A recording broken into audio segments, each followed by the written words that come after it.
Shalom, selamat pagi Bapak Ibu Saudara-saudari yang saya kasihi di dalam Kristus Yesus. Kita kembali lagi bertemu dalam renungan harian HKBP Resort Surabaya pada hari ini, hari Kamis tanggal 25 Januari 2024. Sebelum kita mendengarkan firman Tuhan, terlebih dahulu kita berdoa. Bapa di surga, pada saat ini Bapa, kami kembali mengucap syukur, kami kembali memuji nama-Mu yang kudus itu, di mana kami masih merasakan besarnya kasih setia-Mu yang selalu menemani kami, memberikan kami kesehatan, memberikan kami sukacita, terlebih satu hari yang baru. Ya Tuhan, tentunya hari ini adalah hari yang penuh pengharapan bagi kami, di mana berkat Tuhan semakin melimpah di dalam kehidupan kami.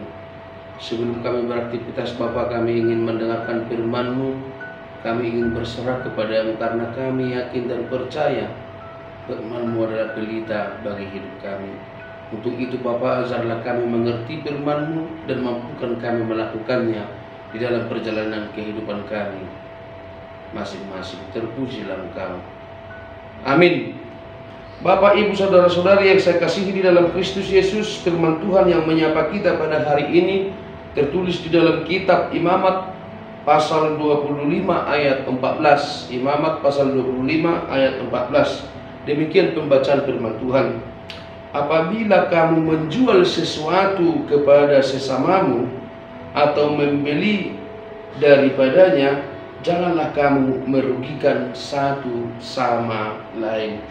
Apabila kamu menjual sesuatu kepada sesamamu atau membeli daripadanya, janganlah kamu merugikan satu sama lain. Demikian pembacaan firman Tuhan. Bapak, Ibu, Saudara-saudari yang saya kasihi di dalam Kristus Yesus, harga jual bagi orang Yahudi itu ditetapkan dari tahun Yobel, sesudah tahun Yobel.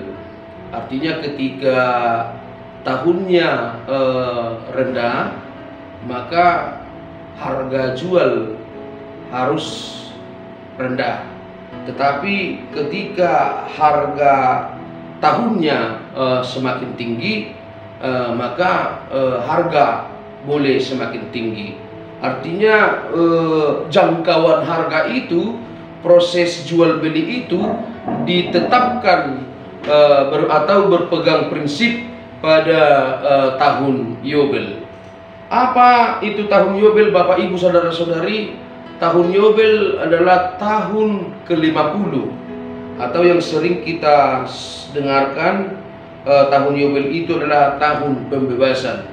Tahun Yobel itu bisa juga diartikan dari 7 kali tahun Sabat. Artinya Bapak, Ibu, Saudara-saudari, tahun Sabat itu satu tahun Sabat itu 7 tahun. Maka 7 kali tahun Sabat itu 49, dan ke-50 itu adalah tahun Yobel, tahun pembebasan. Di mana Bapak, Ibu, Saudara-saudari, pada tahun Yobel ini ada beberapa hal yang perlu diperhatikan oleh bangsa Israel. Yang pertama, tahun Yobel, dalam tahun Yobel ini semua budak Israel harus dibebaskan. Semua budak Israel harus dibebaskan. Kamu harus menguruskan tahun yang ke-50 ini dan melakukan pembebasan di negeri ini bagi segenap penduduknya. Ia harus menjadi tahun Yobel bagimu, dan kamu harus masing-masing pulang ke tanah miliknya dan kepada kaumnya. Kita bisa baca di Imamat 25 ayat 10. Artinya Bapak, Ibu, Saudara-saudari, dalam tahun Yobel ini, tahun ke-50 ini, budak harus dibebaskan. Budak harus dibebaskan, harus dipulangkan. Yang kedua yang perlu kita lihat dari tahun Yobel adalah, yaitu semua harta warisan yang dibeli harus dikembalikan kepada pemilik semula dengan cuma-cuma. Semua harta warisan yang dibeli Ini Bapak Ibu saudara-saudari, kita diingatkan kembali bahwa tradisi Yahudi adalah semua orang, semua bangsa Israel adalah penggarap. Artinya yang mutlak memiliki tanah adalah Allah. Jadi ketika orang Israel menjual tanah, yang dijual hanyalah hak penggarapan. Hak penggarapan, atau yang sering kita bisa dengarkan, hak untuk mengerjakan, untuk mengelola. Tanahnya tidak ikut. Tanahnya adalah hanya milik Tuhan. Dan ketika tahun Yobel, maka tanah itu harus kembali kepada pemiliknya. Artinya ketika seseorang menjual tanah itu kepada seseorang, maka hak penggarapnya, hak pakainya harus berhenti di situ. Dan tanah itu utuh kembali kepada pemiliknya, yaitu kepada Allah. Sehingga Bapak Ibu saudara-saudari, maka apapun yang ditanam di dalam tanah itu, apapun yang dikerjakan di dalam tanah itu, tidak boleh lagi dikerjakan oleh manusia, tidak boleh lagi dikerjakan oleh bangsa Israel. Contohnya ketika buah anggur tidak dirantingi, tidak boleh lagi di tahun ke-50 itu dirantingi. Dan apabila buah anggur itu berbuah, maka tidak boleh lagi yang membeli tadi, yang menggarap tadi, mengambil buahnya. Itu tidak boleh. Tetapi itu mutlak hak Allah. Sehingga itu diberikan, diizinkan kepada orang-orang yang tidak mampu sama sekali. Dan yang ketiga Bapak Ibu saudara-saudari, tanah tidak boleh lagi digarap. Di tahun Yobel itu tanah tidak boleh lagi dikerjai, tanah tidak boleh lagi digarap. Artinya kembali ke nas tadi, maka setelah tahun Yobel ini, maka setelah itu berakhir, setelah perayaan berakhir, setelah para budak atau para pembantu dipulangkan, setelah para hutang dilunaskan, setelah penggarapan dikembalikan, maka dimulailah proses jual beli yang baru. Proses jual beli yang baru, maka di situ harus murah, harganya harus murah, tidak boleh tinggi, harus murah karena berangkat dari kepemilikan harga yang masih tergolong rendah. Artinya Bapak Ibu saudara-saudari, semua harus sama-sama harus mengerjakan. Belum ada hasil panen saat itu, harus masih sama-sama mengelola, dan belum ada yang menghasilkan. Untuk itu maka harga barang di situ harus murah, tidak boleh mahal. Dan ketika nanti setelah pengelolaan selesai, setelah musim panen tiba, maka harga boleh diizinkan naik. Itu yang melatar belakangi nas ini Bapak Ibu saudara-saudari, sehingga Musa berpesan, apabila kamu menjual sesuatu kepada sesamamu atau membeli daripadanya, janganlah kamu merugikan satu sama yang lain, karena semua merasakan hal yang sama pada saat itu. Lalu apa yang mau dikatakan oleh nas ini kepada kita Bapak Ibu saudara-saudari? Kadang zaman sekarang ini pun kita melihat penguasa, ya maaf cakap dulu, penguasa atau orang kuat belum berhentinya menindas orang lemah. Orang kaya tidak ada henti-hentinya menindas orang lemah.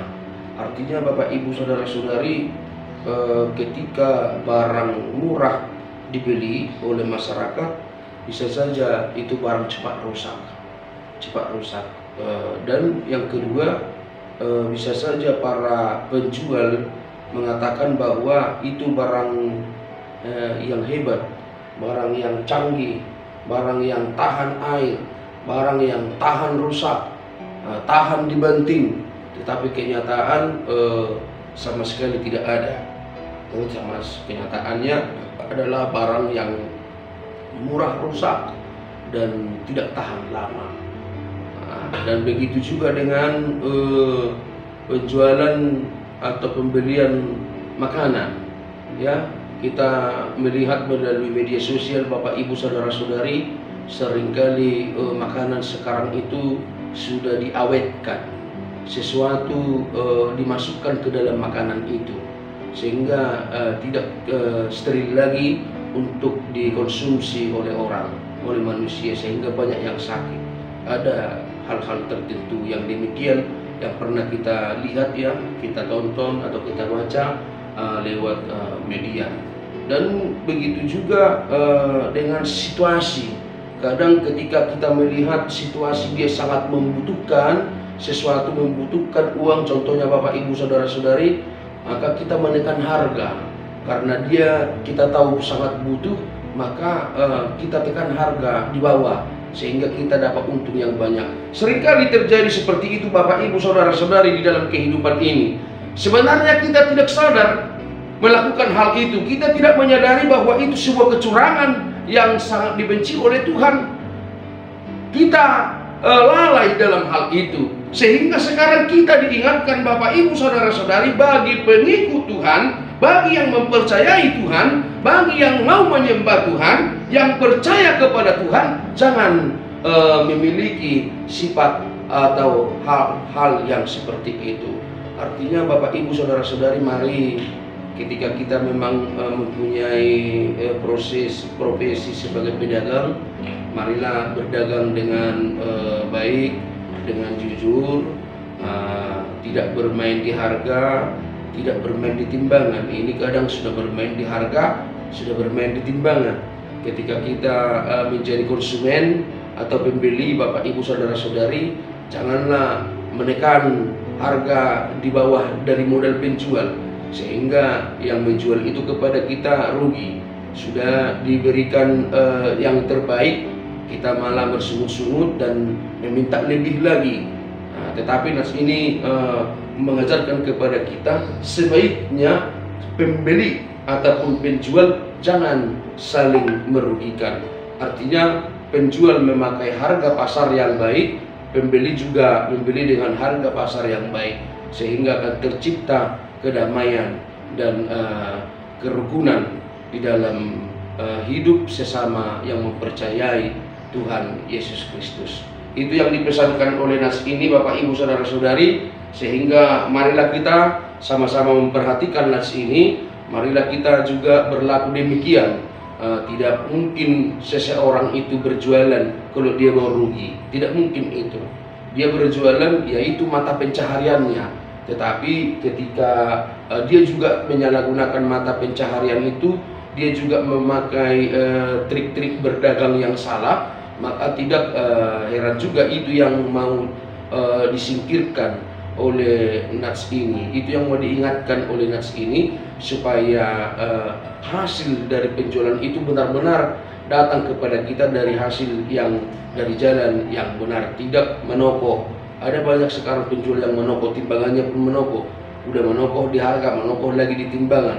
Nah, pembeli pun seperti itu, ya. Ada udah pas ditimbang sekilo, diambil lagi tambahnya, ya. Bahkan tidak hanya dari segi makanan, dari perbelanjaan, tidak, hal-hal yang lain pun, baik pembelian tanah, pembelian rumah, sebaiknya juga berlaku demikian, karena itu yang diinginkan oleh Tuhan dari kita yang sudah mempercayai dan mengikuti. Semoga kita dimampukan. Amin. Kita berdoa. Terima kasih Tuhan untuk firman-Mu yang menyapa kami pada pagi hari ini, di mana Tuhan mengajarkan kami untuk saling menjaga, saling mengasihi, dan tidak saling merugikan. Ya Bapa, mampukan kami berlaku demikian, agar setiap kami berada dalam aktivitas kami masing-masing itu menjadi sebuah persembahan yang hidup dari kami, menjadi sebuah ajang untuk memperlihatkan bahwa kami memang betul-betul sudah mempercayai Tuhan, hidup di dalam kejujuran. Berkatilah kami semua Bapa, jemaat-Mu di HKBP Resort Surabaya ini, bahkan seluruh jemaat-Mu di dunia ini. Pada hari ini Tuhan, biarkanlah kami beraktivitas. Pada hari ini Tuhan, biarkanlah kami bekerja dengan penuh sukacita, dengan penuh semangat. Berangkatkan kami Bapa untuk melangkahkan kaki kami, mengawali aktivitas kami di dalam Tuhan, maka kami yakin dan percaya kebahagiaan akan kami capai. Terutama Tuhan bagi para orang tua kami yang sudah lanjut usia, kiranya Tuhan juga memberkati mereka, memberikan sukacita, memberikan kesehatan, juga kebahagiaan. Begitu juga dengan yang belum memiliki pekerjaan, belum memiliki aktivitas mata pencaharian. Kiranya Tuhan tunjukkan yang menjadi mata pencaharian mereka. Kiranya berkati setiap langkah kaki mereka, supaya kemanapun mereka melangkah, mereka boleh bertemu, boleh bekerja dan menghasilkan apa yang menjadi kebutuhan bagi kehidupan kami sehari-hari. Ya Tuhan, kami serahkan hidup kami hanya ke dalam tangan pengasihan-Mu. Kami yakin dan percaya jika Tuhan ada bersama-sama dengan kami, maka kami akan boleh beraktivitas dengan baik. Jika ada jemaat-Mu di seluruh dunia ini yang lagi dalam keadaan sakit, kiranya Tuhan menyembuhkan mereka. Terutama Bapa di jemaat-Mu yang ada di resort Surabaya ini. Begitu banyaknya jemaat-Mu pada saat ini yang dalam keadaan sakit. Kiranya Tuhan ulurkan tangan-Mu yang maha kudus, tangan-Mu yang penuh mujizat, agar mereka boleh lekas sembuh dan kembali boleh beraktivitas semula. Ya Tuhan, hapuskan kami dari segala dosa kesalahan kami, agar kami layak menerima berkat-Mu. Terpuji termulialah Engkau, sekarang sampai selama-lamanya. Amin. Shalom, selamat pagi Bapak Ibu, saudara-saudari, selamat beraktivitas. Tuhan memberkati.